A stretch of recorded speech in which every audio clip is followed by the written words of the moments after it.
ఒక తాలిబాన్ లీడర్‌ని America journalist లైవ్‌లో ఒక క్వెషన్ ఏసాడు. "మీకెంతమంది పిల్లలు" అంటే, "ఇద్దరు" అని జెప్పాడు. "ఎవరు వాళ్ళు" అంటే, "ఆడపిల్లలు" అని జెప్పాడు. "వాళ్ళిద్దరూ చదువుకుంటున్నారంటే" "చదువుకుంటున్నారన్నారు." ఎక్కడ అంటే, పాకిస్తాన్‌లో చదువుకుంటున్నారు. లేపోతే అమెరికా, యూరప్ దేశాల్లో చదువుకుంటున్నారు. అంటే తాలిబాన్లు వాళ్ళ పిల్లల్ని చదివించుకుంటున్నారు. ఆడపిల్లల్ని చదివించుకుంటున్నారు. మిగతా ఆడపిల్లల్ని చదవనీయట్ల. మగ పిల్లల్ని చదివించుకుంటున్నారు. మిగతా మగ పిల్లల్ని చదవనీయట్ల. ముస్లిం దేశాల్లో ఉన్నటువంటి అతిపెద్ద విచిత్రం అదే.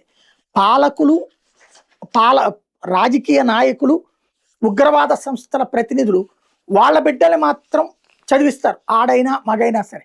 వాళ్ళ బిడ్డల్ని మళ్ళీ ఉగ్రవాద కార్యకలాపాల్లోకి తీసుకెళ్లరు. అదే మంది బిడ్డల్ని మాత్రం చదువుకోనీయకుండా, ఉద్యోగాలు చేయనీయకుండా, ఉపాధి పొందనీయకుండా, ఎప్పుడూ ఒక అసహనం, అసంతృప్తి ఉండేలా చేసి, వాళ్ళని తీసుకొచ్చి కాఫిర్లను చంపేస్తే గాని మీకు పుణ్యం రాదు. ఈ భూమి మీద పుట్టి మీరేం ఉపయోగం? మీరు ఓ 10 మందిని చంపేశారంటే ఆ పైన స్వర్గానికి వెళ్తే మీకు 72 మంది అమ్మాయిలు లైన్‌లో కూర్చొని ఉంటారు. లాంటి స్టేట్మెంట్‌లతో వాళ్ళని మారుస్తున్నారు. ముస్లిం యువతరం ఆలోచించాల్సినదే.